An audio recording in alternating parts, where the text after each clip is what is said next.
everyone. This is Tia Torres, and welcome to another Wild Instincts.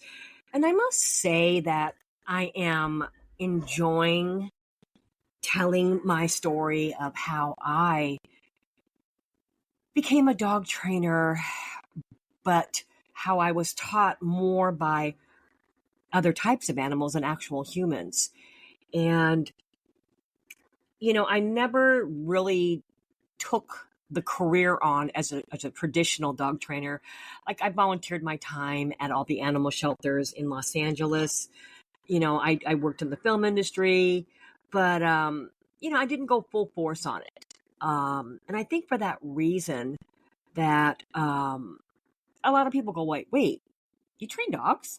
Um, so, but again, I am so blessed, even though I never say that word, to have learned from the best. And yes, good humans were involved, but these animals, I wish every dog trainer could be around the type of animals I was prior to becoming a dog trainer, because it gives you such an appreciation for, our four-legged best friends. Besides the actual motions of actually doing the training, one of the things that I had to learn first and foremost is that I was working around different types of animals. And I equate that now to different breeds of dogs, okay? But for example, and I know I'm repeating myself, but I just got to remind you because it was such an honor. We worked around an elephant, lions, both male and female, leopards, both spotted leopard and black leopards, tigers, bears, orangutans, chimpanzees, and rhesus monkeys.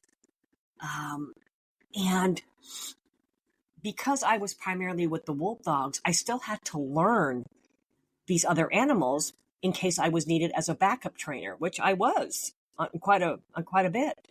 Now, mind you, we're still in the days of what they call prep training. We're still in the U.S. We're still training and putting formal training on the wolf dogs and all the other animals. To be fair, the other animals had a one-up on my wolf dogs because they already had some training on them. My wolf dogs were just new at this. But I still had to learn certain things. For example, one of the things that I observed, which I still use to this day, and I'm going to try to explain it to you and give you a good visual.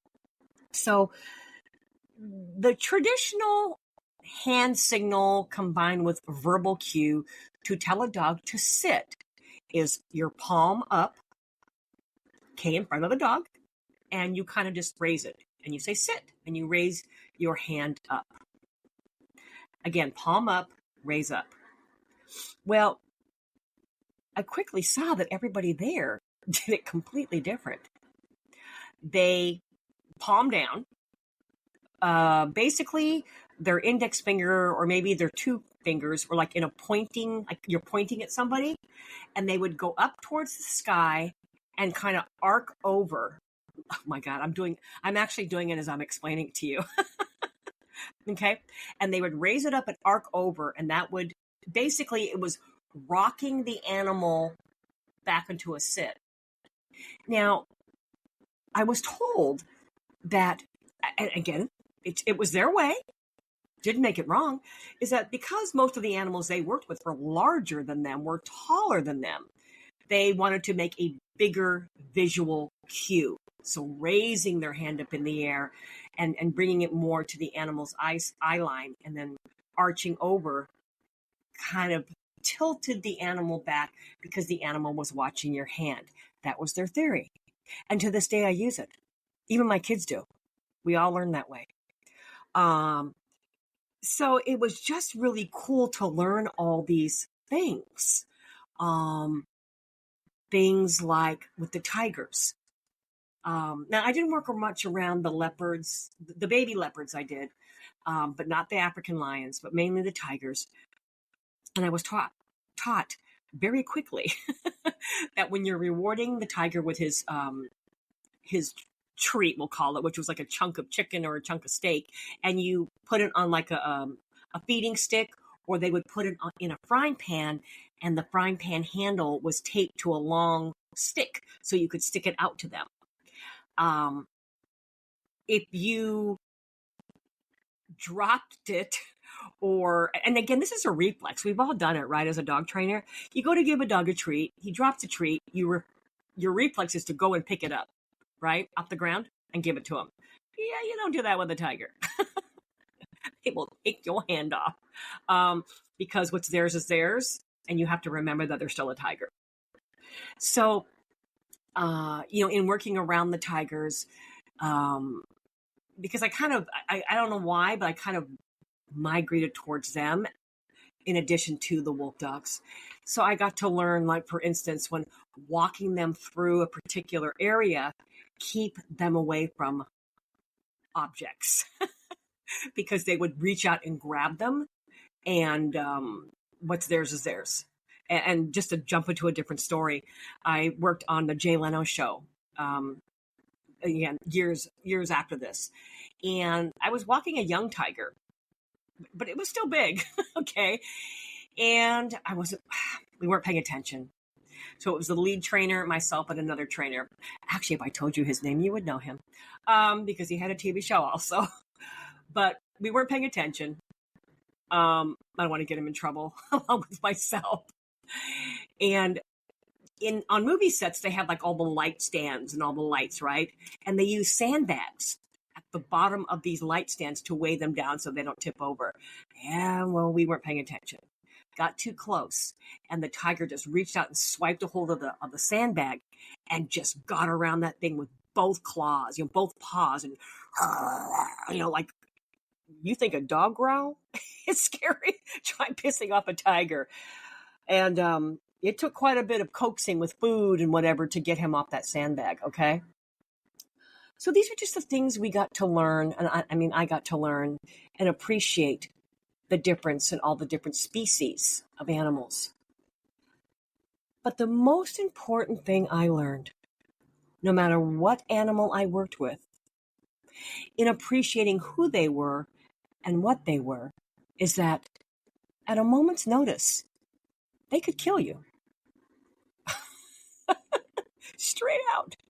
So if you think you're going to be the alpha, and I'm throwing that word around for a reason because all these trainers now do that, right? You got to be the alpha. If you think you're going to be the alpha by physically forcing that tiger or that bear or that African lion to do what you want, yeah, lights out, baby. So you had to build a relationship with these animals. Okay?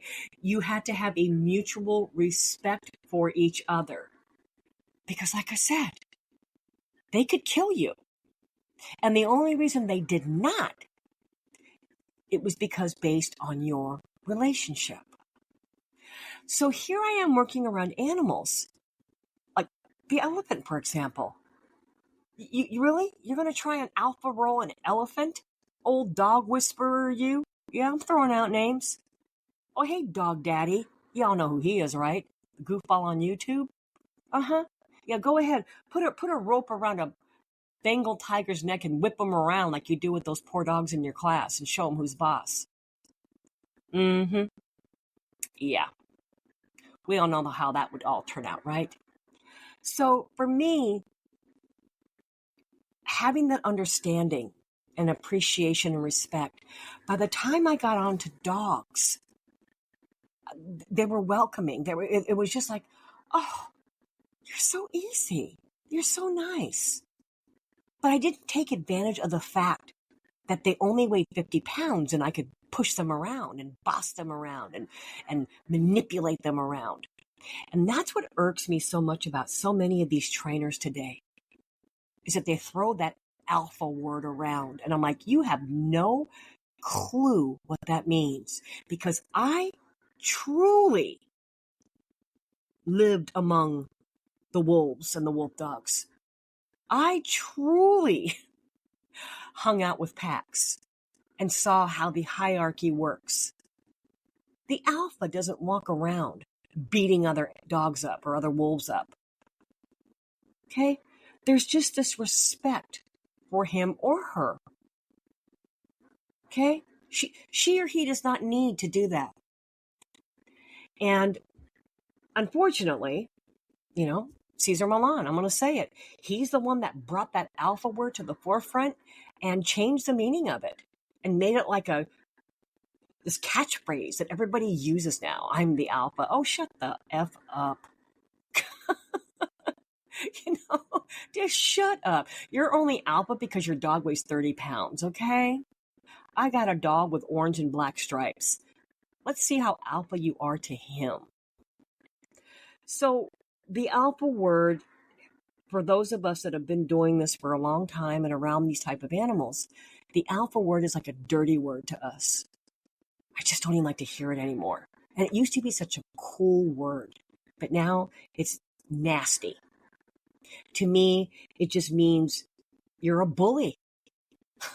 You're a bully to a dog that you outweigh by 4 times.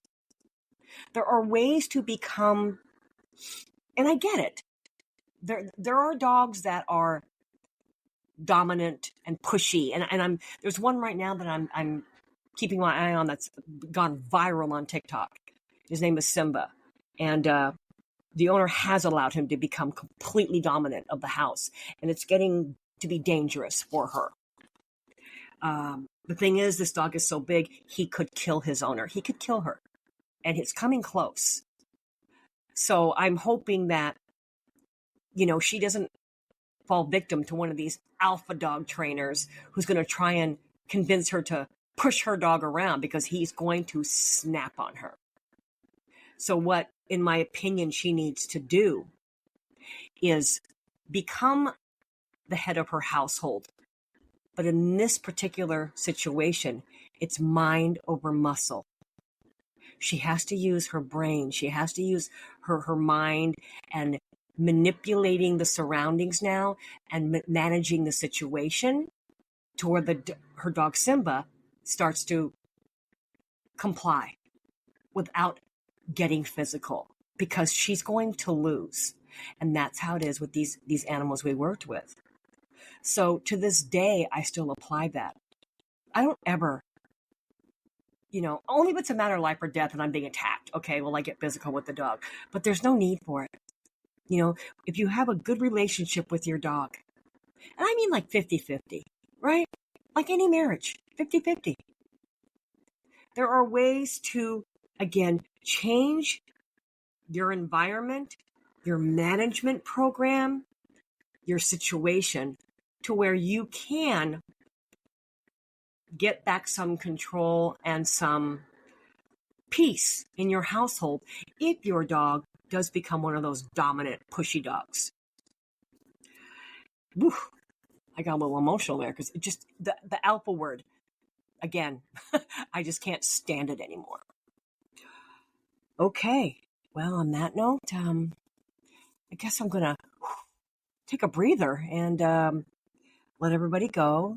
And if ever there was a time to say this, always stick with your gut and stick with your instincts because they never do you wrong.